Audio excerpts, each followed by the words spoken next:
Hello everyone. Shri IAS academy में आपका स्वागत है। जैसा कि आप जानते हैं कि श्री आईएएस एकेडमी ने आंसर राइटिंग सीरीज की शुरुआत की थी, जिसमें ऑलरेडी हमारे 134 पार्ट आ चुके हैं। ये हमारा 135 पार्ट है। इसमें हम देखेंगे कि आपके द्वारा हमारे टेलीग्राम चैनल पर किस प्रकार का प्रश्न भेजा गया, उसे आपने किस तरीके से लिखा और वास्तव में आपको कैसे लिखना है। तो चलिए शुरू करते हैं। जैसा कि आप देख रहे हैं, ये प्रश्न आपके द्वारा हमारे टेलीग्राम चैनल पर भेजा गया। तो सबसे पहले हम आपके इस प्रश्न को पढ़ेंगे, आपके उत्तर को पढ़ेंगे और फिर देखेंगे कि आपने इसे कैसे लिखा है। आपका प्रश्न है, हुमायूं जीवन भर ठोकरें खाता रहा और ठोकर खाकर ही जीवन से मुक्त हुआ, टिप्पणी करें। आपने उत्तर लिखा है, मध्यकालीन भारतीय मुगल शासक हुमायूं के जीवन की कठिनाइयों और अस्थिरता के कारण प्रसिद्ध इतिहासकार लेनपुल द्वारा उपरोक्त वाक्य कहा गया। 1530 ईस्वी में जब बाबर की मृत्यु के पश्चात हुमायूं शासक बना तो उसे अनेक समस्याओं का सामना करना पड़ा, जिसमें कुछ समस्याएं उसे बाबर से विरासत में मिली तो कुछ उसके व्यक्तिगत दोषों के कारण उत्पन्न हुई। इन सभी समस्याओं और कठिनाइयों के कारण कभी वह पूर्वी अफगानों के विद्रोह तो कभी पश्चिम अफगान बहादुर शाह के विद्रोह के दमन में उलझा रहा। इसी दौरान 1539 से 40 में चौसा व कन्नौज के युद्ध में शेर शाह के हाथों हार के कारण उसे अपना साम्राज्य भी गंवाकर सफावी शासक के पास शरण लेनी पड़ी। यद्यपि 15 वर्षों के बाद सफावी शासक की सेना के सहयोग से पहले काबुल व कंधार तथा बाद में दिल्ली व आगरा पर भी फिर से कब्जा करने में सफल रहा, परंतु वह अगले 1 वर्ष तक ही शासन कर पाया तथा 1556 में सीढ़ियों से उतरते समय ठोकर खाकर वह गिर गया तथा उसकी मृत्यु हो गई।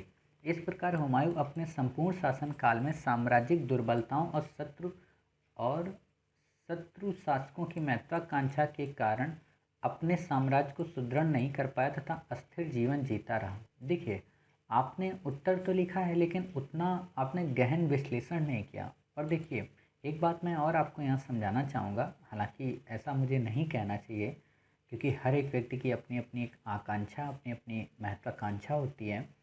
आप जब भी किसी भी प्रश्न का उत्तर लिखते हैं, ठीक है, तो प्रश्न का उत्तर लिखना काफ़ी आसान होता है, लेकिन उस प्रश्न के प्रति एक व्यापक समझ रख कर उत्तर लिखना काफ़ी अच्छा माना जाता है। क्लियर? और जब आपको उस विषय की एक समझ हो जाती है तो आप अपने उस उत्तर को काफ़ी अच्छे से और शब्दावलियों के साथ गठित या आप कह सकते हैं कि उसे ग्रंथित कर सकते हैं। इसमें क्या है कि आपको इस प्रश्न का पूरा तो स्टेटमेंट पता नहीं, साथ ही इस प्रश्न को लेकर अन्य डायमेंशन भी आपको पता नहीं। यहाँ पर क्या है कि लेनपुल महोदय ने, जो कि हुमायूं के जीवन को हमेशा आलोचनात्मक दृष्टि से देखते हैं, उन्होंने ये बात लिख दी और उसकी उपलब्धियों, उसके योगदानों को पूरी तरीके से छीन करके दिखा दिया। आपने इसी पॉइंट को एक्सप्लेन कर दिया और इससे आपने समझ लिया कि आपका उत्तर हो गया। तो आपको ये नहीं करना है। जो मैं कहने जा रहा हूँ वो ये कि आप हमेशा उन्हीं प्रश्नों के उत्तर लिखें जिनको आपने कभी ना कभी पढ़ा होता है। क्लियर? साथ ही जैसे कि इस वक्त हम जो आंसर राइटिंग कर रहे हैं, तो हम इसलिए मॉडर्न इंडिया के आंसर आप लोगों को करा रहे हैं ताकि आपको आंसर की व्यापक गहनता आ जाए। अब सोचो आप कि जब हम मेडवल कराएंगे तब आप हो सकता है मॉडर्न के आंसर भेजें, तो क्या होगा कि मॉडर्न उस समय तो आपको समझ में नहीं आई होगी। समझ रहे ना? तो अभी आप जो सब्जेक्ट पढ़ते हैं, जो टॉपिक पढ़ते हैं, उसी को लिखा करें। जैसे हम इस समय आपको मॉडर्न पढ़ा रहे हैं तो आप मॉडर्न को ही लिखें। अब आपको लग रहा होगा कि मास्टर क्या आपको दिक्कत होती है आंसर चेक करने में? तो दिक्कत हमें बिल्कुल भी नहीं है। आप दुनिया के कोई भी प्रश्न ले आइए, किसी भी विषय का ले आइए, हम हर एक प्रश्न चेक कर देंगे।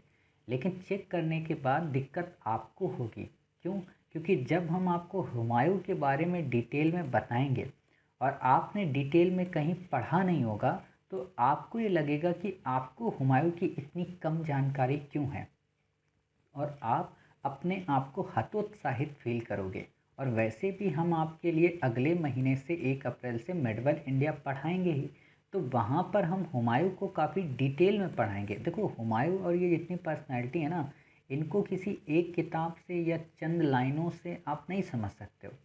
ये अपने आप में काफ़ी गहन है। बाबर को जब आपको पढ़ना पड़ता है तो बाबर के पहले अगर आपने बाबरनामा नहीं पढ़ी है तो आप बाबर को नहीं समझ सकते कि बाबर का व्यक्तित्व कैसा था, कैसे वो भारत के निर्माण की बात करता है। आपने अगर पर्सिवल स्पीयर को नहीं पढ़ा है तो आप अकबर को नहीं समझ सकते हो। समझ रहे? तो आपको हर एक चीज़ समझनी पड़ेगी, और जब तक आप व्यापक नहीं पढ़ोगे कुंजी से, नोट्स से, ग्रेजुएशन, पोस्ट ग्रेजुएशन, उन पुस्तकों में इतनी गहराई नहीं होती। तो इसीलिए आप ऐसे उत्तर मत लिखा करें जो कि आपके अभी विषय से संबद्ध नहीं है। क्लियर? आप वही लिखें जो प्रश्न अभी करंट में चल रहे होते हैं। नहीं तो आपको अगर लिखना है तो आप लिखते रहिए, मुझे कोई दिक्कत नहीं है। दिक्कत आपको आएगी क्योंकि आपको उसकी जब समझ नहीं बनेगी, आपके अंदर उस विषय की गहनता नहीं होगी, तो आप फिर उस उत्तर को नहीं समझ पाएंगे। और एक वीडियो में आंसर राइटिंग के हम ज़्यादा से ज़्यादा 15 मिनट या 20 मिनट का लेक्चर बना सकते हैं। अगर हम उसे 45 मिनट कर देंगे तो अन्य कई सारी चीज़ें छूट जाएंगी।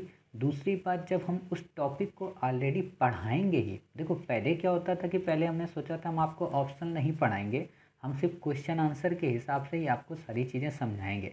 लेकिन अब क्या है कि जब हम ऑप्शनल आपको पढ़ा रहे हैं, आपको उसका उत्तर फ्रेम दे रहे हैं, एक एक प्रश्न का उत्तर करा रहे हैं, तो फिर ये हो जाता है कि हम आपको 10 से 15 मिनट में आपके आंसर को इवेल्युएट करें, इवेल्युएट करके उसका बारे में बता दें कि आपको ये पॉइंट और ऐड करने हैं। क्लियर? क्योंकि हम उसको कई बार रिफाइन कर चुके होते हैं।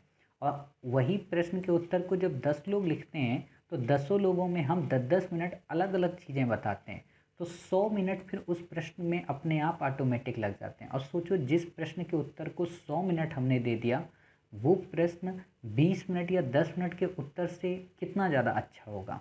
तो वही चीज़ आप करिए, क्योंकि अब यह हुमायूं पे हम तो पढ़ नहीं रहे और कोई भी नहीं पढ़ रहा, तो आप हुमायूं को इतना डिटेल में मत लिखिए। हालांकि आंसर तो हम बता देंगे, आप हुमायूं का पूछो, चाहे शेरशाह का पूछो, चाहे अकबर का पूछो, चाहे पॉलिटी का पूछो। क्लियर? लेकिन वो आपको फिर उतनी गहनता नहीं लगेगी, आपका उत्तर चेक हो जाएगा लेकिन मज़ा नहीं आएगा। और फिर ऑलरेडी जब चल रहा है, ऐसा तो है नहीं कि आंसर हमारे पास ख़त्म हो गए, क्वेश्चन ख़त्म हो गए, विषय नहीं है, सब कुछ है। तो आप वही करें जो चल रहा है। क्लियर? चलिए अब हम इस उत्तर को देखते हैं।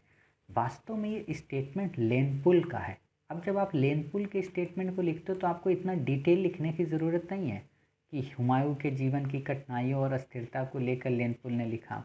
आपको ऐसे लिखना है कि लेनपुल महोदय का मानना है कि हुमायूं जब सत्ता में आसीन हुआ, अर्थात बाबर की मृत्यु के बाद जब उसे सत्ता की प्राप्ति हुई, तो उसका जीवन युद्धों और कई सारे आंतरिक और बाह्य विद्रोह में संलिप्त रहा, जिस कारण वो पूरे जीवन एक स्थायी शासन नहीं कर पाया। अर्थात वो कभी इधर तो कभी उधर अपने साम्राज्य को बचाने के लिए अस्थिर बना रहा, जिसको लेकर उसने कई सारे एग्जाम्पल दिए।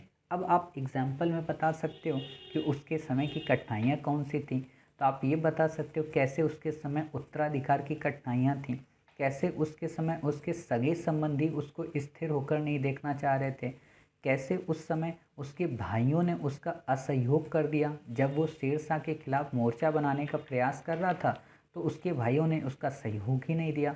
वहीं इब्राहिम लोदी को पराजित करने के बाद बाबर ने जब इब्राहिम लोदी को पराजित कर दिया तो उसका भाई महमूद लोदी, उसने फिर से अफ़गानों को एकत्र करके हुमायूं पर आक्रमण करने की कोशिश की, अर्थात दिल्ली पर अपनी सत्ता स्थापित करने की बात की। और उसी दिशा में शेरशाह ने भी चौसा व बिलग्राम या कन्नौज के युद्ध में पराजित करने का प्रयास किया, जिसके कारण हुमायूं को कई वर्षों तक निर्वासित होना पड़ा। जब हुमायूं ने बाह्य सहायता लेना का प्रयत्न किया तो उसमें भी उसके साथ कई सारे विश्वासघात हुए, चाहे मालदेव के राजा के द्वारा हुआ हो, चाहे जोधपुर के राजा मालदेव के द्वारा हुआ हो, चाहे उस समय के यादगीर नासिर के द्वारा की गया धोखा हो। फिर आगे चलकर तो दिक्कत तब आई कि अभी तो वो अकेले स्वयं इधर उधर भाग रहा था, अब जब अकबर का जन्म हो गया तो उसे अपने पुत्र और अपनी पत्नी दोनों की रक्षा करनी थी। क्लियर? और अंत में आते आते उसने देखा कि उसके भाइयों ने ही उसके साथ विश्वासघात कर दिया है, और फिर अंततः जब वो शासन को स्थायित्व देने का प्रयास किया तो आगे चलकर सीढ़ियों से लड़खड़ाकर गिर गया। अतः उपयुक्त सभी घटनाओं को देखकर लेनपुल महोदय मानते हैं कि हुमायूं के जीवन पूरी तरह से ठोकरों से ग्रसित रहा, अर्थात उसने इन ठोकरों के चक्कर में किसी भी प्रकार का मौलिक योगदान देने का प्रयत्न नहीं किया। अब जब आपने ये बता दिया तो ये एक पक्ष हो गया। अब इसके अलावा कई सारे पक्ष थे, आप उनको बताओ कि कैसे ये भले ठोकर में मतलब गिरता रहा ठोकर खा खा के, लेकिन इसने बाबर की उस विजय पताका को थमने नहीं दिया। इसने उस समय अपने पुत्र के लिए एक वृहद साम्राज्य की नींव को तैयार करने में अहम भूमिका निभाई, जिसे चलकर आगे अकबर ने उसे एक वृहद आकार दिया या उसको साकार कर दिया। क्लियर? अर्थात ये सब हुमायूं के योगदानों का ही परिणाम था कि वो कितना भी ठोकरें खाता रहा, कितना भी वो अपने जीवन में उलझा हुआ रहा, लेकिन अपने पुत्र को जो विरासत में दे गया उसमें सब कुछ सुलझा कर दे गया। क्लियर? तो अतः हम एक पक्षी रूप में ये नहीं कह सकते हैं कि हुमायूं के जीवन केवल और केवल संघर्षों का परिणाम था, उसके उस संघर्ष में किसी प्रकार का कोई योगदान आगे चलकर निखर के नहीं आता। क्लियर? अब यहाँ पर समस्या क्या हुई? अब आपको समस्या ये लगेगी कि सर अफ़गानों की समस्या को बता दो, सर आप बाह्य सहायता को बता दो, सर आप हमें ये बता दो कि विश्वासघात आखिर हुआ क्यों, भाइयों ने उसका साथ क्यों नहीं दिया। तो जब हम ये डिटेल बताने लगते हैं ना, तो फिर इसमें क्या होता है, आपको समझ में इसलिए भी नहीं आता है कि वास्तव में बाबर जब आया था भारत में तो कुछ समस्याएं वो स्वयं लेकर आया था। अब हमें बाबर को पढ़ाना पड़ेगा, और जब बाबर हम आपको पढ़ाएंगे तभी आप हुमायूं को समझ पाएंगे, और हुमायूं को जब समझ पाएंगे तब आप अकबर को समझ पाएंगे। अर्थात अकबर से लिंक करें हुमायूं को, तब आपका हुमायूं अच्छा बनेगा। बाबर को लिंक करें हुमायूं से, तब बाबर अच्छा बनेगा। और अकबर को अगर अध्ययन करना है तो हुमायूं और आगे चलकर जहांगीर को एक साथ मिला दें तो समझ में आएगा। समझ रहे हो ना? तो इसीलिए हम कहते हैं कि ऐसे प्रश्नों पे डिबेट और डिटेल की ज़रूरत होती है। ऐसे प्रश्न डिस्कस की डिमांड करते हैं, और डिस्कस के लिए टाइम चाहिए होता है। केवल हम 2 से चंद 5 लाइनों में हम कह दें कि हाँ आपका उत्तर काफ़ी अच्छा लिखा है, आपने एक पक्ष ही लिख दिया है उत्तर, मतलब आपने केवल ऊपर एक ही बात को टिप्पणी कर दिया, आपका भी इसमें दूसरे पक्ष का अभाव है। और आपने जो पहला पक्ष भी लिखा है इसे यूनिवर्सिटी के लेवल पे लिखा है, यूपीएससी के लेवल पे नहीं लिखा है। तो यूनिवर्सिटी के लेवल पे ना लिखें, इसे यूपीएससी के लेवल पे लिखें। और यूपीएससी के लेवल पे आप सही से कब लिख पाएंगे? जब हम आपको इसका उत्तर फ्रेम आपको प्रोवाइड कराएंगे। और वो उत्तर फ्रेम हम आपको जब 1 अप्रैल से मेडवल इंडिया की क्लासेस शुरू करेंगे तो वहाँ पे प्रोवाइड कराएंगे। हम हुमायूं से केवल एक प्रश्न नहीं करेंगे, वो हुमायूं को लेकर जो 5 से 6 प्रश्न हैं जो डिस्कस करने लायक होते हैं। जब आप पोस्ट ग्रेजुएशन करते हो मेडवल इंडिया से तो आपको हुमायूं पे काफ़ी सारे प्रश्न मिलते हैं, लेनपुल के ही 2 से 3 स्टेटमेंट हैं। क्लियर?